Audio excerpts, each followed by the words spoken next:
Retrouvez le débat de Smart Impact avec Veolia.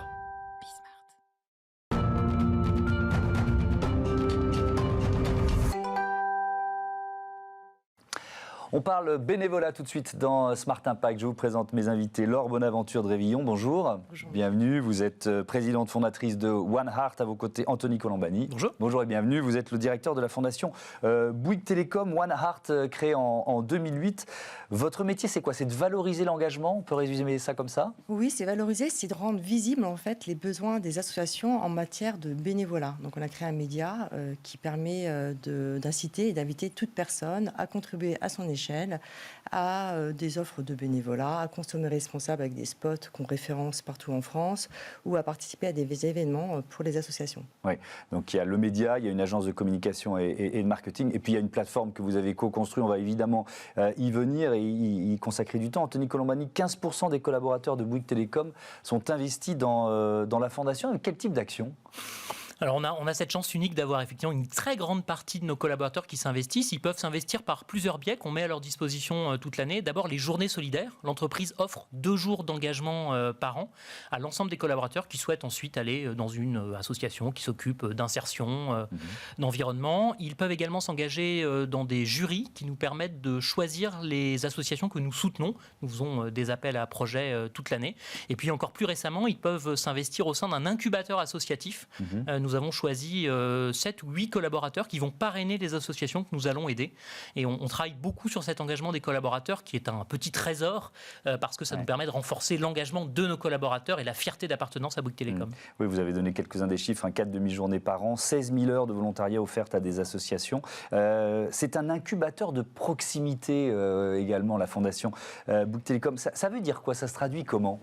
Alors, on a l'habitude, comme opérateur, d'avoir des incubateurs de start-up, des incubateurs d'entreprises, et on le fait depuis quelques années. Et pendant la crise sanitaire, on s'est rendu compte que beaucoup d'associations que nous aidions avaient beaucoup de mal. On a même des associations partenaires qui nous ont appelés en disant on arrête notre activité.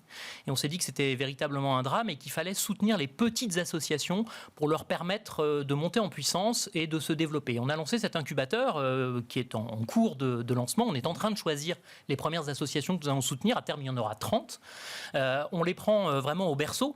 On les soutient avec du financement, avec du bénévolat de compétences, avec du mécénat, avec un lieu où elles pourront se retrouver et travailler, avec des formations à l'éthique. On les aide à mesurer leur impact et on les aide à grandir au fond.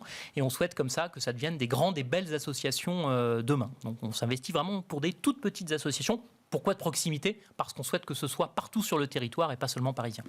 Laure Bonaventure de Révillon, votre défi commun, c'est la transformation numérique des associations. Et vous avez co-construit cette plateforme qui s'appelle Home, O-H-M-E. C'est quoi? Présentez-nous cette plateforme.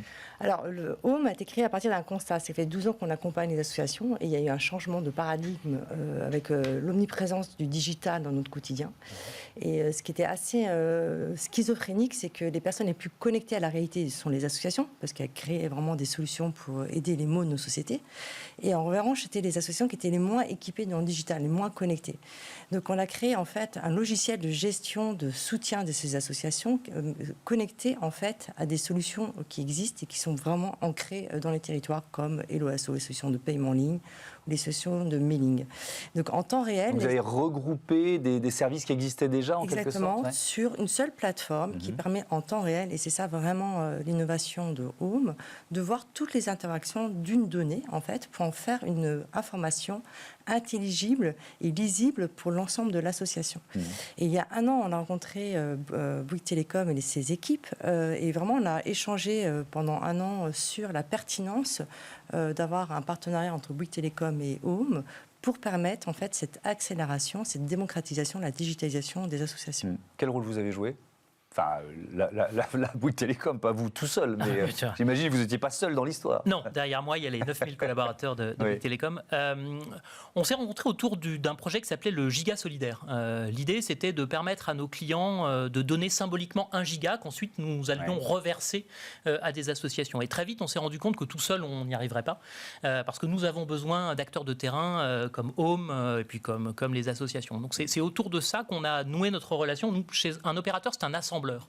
On assemble des briques technologiques pour produire un service de communication. Et on s'est dit que pour produire nos actions de solidarité, on devait aussi assembler. Et Home était vraiment un partenaire idéal parce que ça nous permettait vraiment d'être au plus proche des besoins des associations, que sans cela, on aurait eu du mal à comprendre. Pour une association, c'est du recrutement. C'est-à-dire elle peut recruter des donateurs qui vont se transformer en bénévoles. C'est un peu ça l'idée ?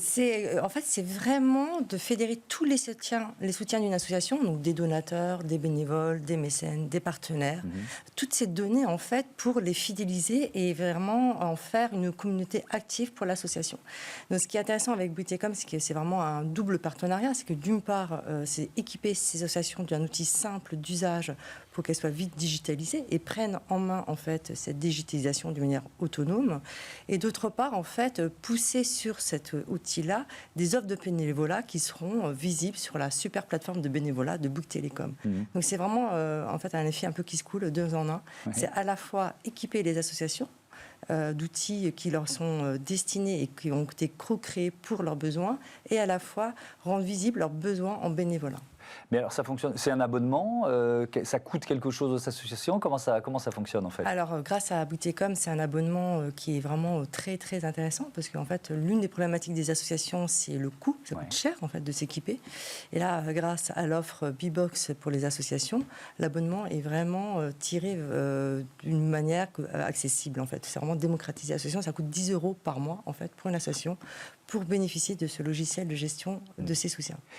C'est effectivement un prix qui est très bas. Est-ce que vous faisiez le parallèle avec les incubateurs de start-up ? Ça se joue souvent dans les premiers mois, dans les premières années, l'avenir, et peut-être même la survie d'une association. On peut avoir une belle idée, on peut avoir toute la bonne volonté, des énergies, et puis ça ne marche pas, quoi. Oui, le parallèle est vraiment... On peut faire ce parallèle, on peut le tirer même assez loin. À l'origine, il y a toujours une idée de business ou une idée de solidarité. Mais l'idée, ça ne suffit pas. Et très souvent, il faut arriver à mesurer son impact, à voir comment on va arriver sur un marché pour une start-up ou à voir comment on va intervenir très concrètement dans les affaires du monde quand on est une association. Et c'est vraiment fragile, hein. Ce sont des jeunes pousses. Moi, j'ai vu des associations ne pas passer la première année, ne pas passer la deuxième année. La crise n'a pas aidé d'ailleurs. Et on a vraiment besoin de les former, d'aller au-delà de l'idée. Sur la base d'une idée, on essaye de transformer cette idée en impact. Ensuite, on montre comment mesurer cet impact, comment l'évaluer, comment communiquer mieux. On a souvent des gens passionnés, mais parfois pris un peu par leur passion, par leur envie d'intervenir ici et maintenant. Et on les aide vraiment à prendre un pas de recul et on leur donne ce temps. On les incube pendant 3 ans. Donc on leur donne ce temps de la réflexion et de la mesure de l'impact. Et est-ce que finalement cette plateforme, elle rentre dans la réflexion que vous avez pu construire au fur et à mesure de vos contacts avec ces associations, de la création de l'incubateur ? Vous voyez, c'est une brique de l'ensemble, quoi. En fait, on est allé les voir, les associations que nous connaissons. Ça fait 15 ans que la Fondation Bouygues Telecom existe, donc on a dû soutenir des centaines, peut-être même des milliers d'associations. Mais jusque-là, on les soutenait sur la base de programmes. C'est-à-dire qu'elles venaient vers nous avec un programme, nettoyer une plage ou mener telle action de solidarité. Et là, on a décidé de les soutenir plus globalement. Donc, on est simplement allé les voir en leur demandant ce dont elles avaient besoin. Certaines nous ont dit nous, on veut un lieu pour travailler. D'autres, nous, on veut de la formation. Nous, on n'est pas très à l'aise avec la partie juridique. On n'est pas très à l'aise avec la communication avec nos bénévoles. Et c'est là que Home est intervenu. On n'est pas très à l'aise avec la gestion financière parce qu'il y a aussi des risques juridiques associés. Donc, on a fait la liste de l'ensemble de ces besoins et on a structuré autour de ces besoins des programmes de formation, d'assistance que nous leur proposons dans le cadre de l'incubateur. Je précise néanmoins que nous avons 2 actions. Une action qui est l'incubateur pour les petites associations, et là, on en suit un petit nombre, et une action plus globale, qui s'appelle Bbox Asso, que Laure évoquait tout à l'heure, qui là s'adresse à toutes les associations. Mais dans ce cas-là, l'accès aux outils qui sont proposés est payant, effectivement, avec ce prix très bas. On a vraiment voulu avoir quelques associations que nous incubions et ensuite s'adresser à toutes les associations de France qui souhaiteraient venir sur notre plateforme. Vous l'avez dit, hein, mais je voudrais qu'on rentre un peu dans le détail. La crise sanitaire a fragilisé un certain nombre d'associations. Il y a cette étude de l'INSEE qui parle d'une baisse du nombre de bénévoles de 7% sous l'effet de la crise sanitaire. Est-ce que, je vais vous poser la même question à l'un et à l'autre, de vos postes d'observation respectifs, ça redémarre? Est-ce qu'on retrouve des chiffres qui étaient ceux d'avant la crise ou est-ce que finalement ça prend du temps? Peut-être Anthony Colombani pour commencer.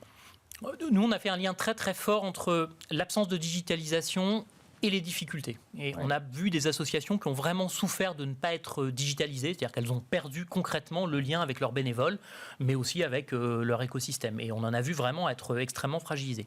Ça repart, et on sait d'ailleurs que les associations sont un formidable levier pour la relance. On va avoir vraiment besoin des associations pour repartir, mais ça repart tout de même assez lentement encore pour l'instant. Et nous, on a encore quelques inquiétudes.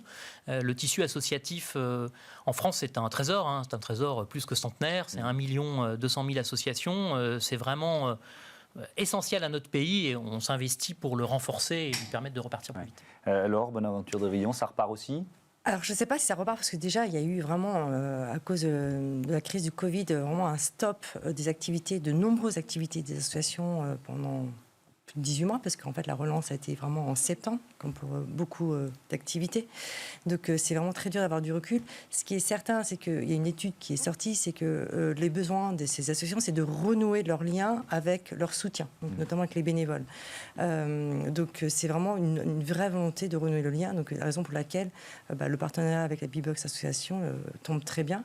Mais de toute façon, aujourd'hui, il y a 15 millions de bénévoles en France. Si les 15 millions faisaient grève, le pays ne tournerait pas, finalement. Ce serait vraiment insupportable, que ce soit en matière de santé, d'agro, de sport, de handicap. Enfin, heureusement que les associations étaient là pendant la crise de Covid, parce que je ne sais pas comment ce serait passé. Il y aurait peut-être eu des famines. Les banques alimentaires ont fait un travail formidable.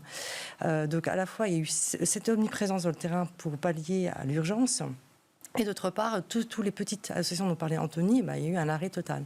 Donc là, il y a une reprise, c'est sûr, avec des vrais besoins, et surtout une prise de conscience que si ces associations ne sont pas digitalisées, et ça c'est vraiment les gérants de ces associations qui sont là, il va y avoir des problèmes pour renouer le lien avec leur soutien et continuer leur activité. Donc ça a accéléré en fait le besoin vital en fait de ces associations de renouer avec le digital et d'être bien accompagnées en étant formés et en ayant des outils adéquats. Merci beaucoup, merci à tous les deux, à bientôt sur Bismart. On passe à Smart Ideas, de la mode éthique et responsable au programme.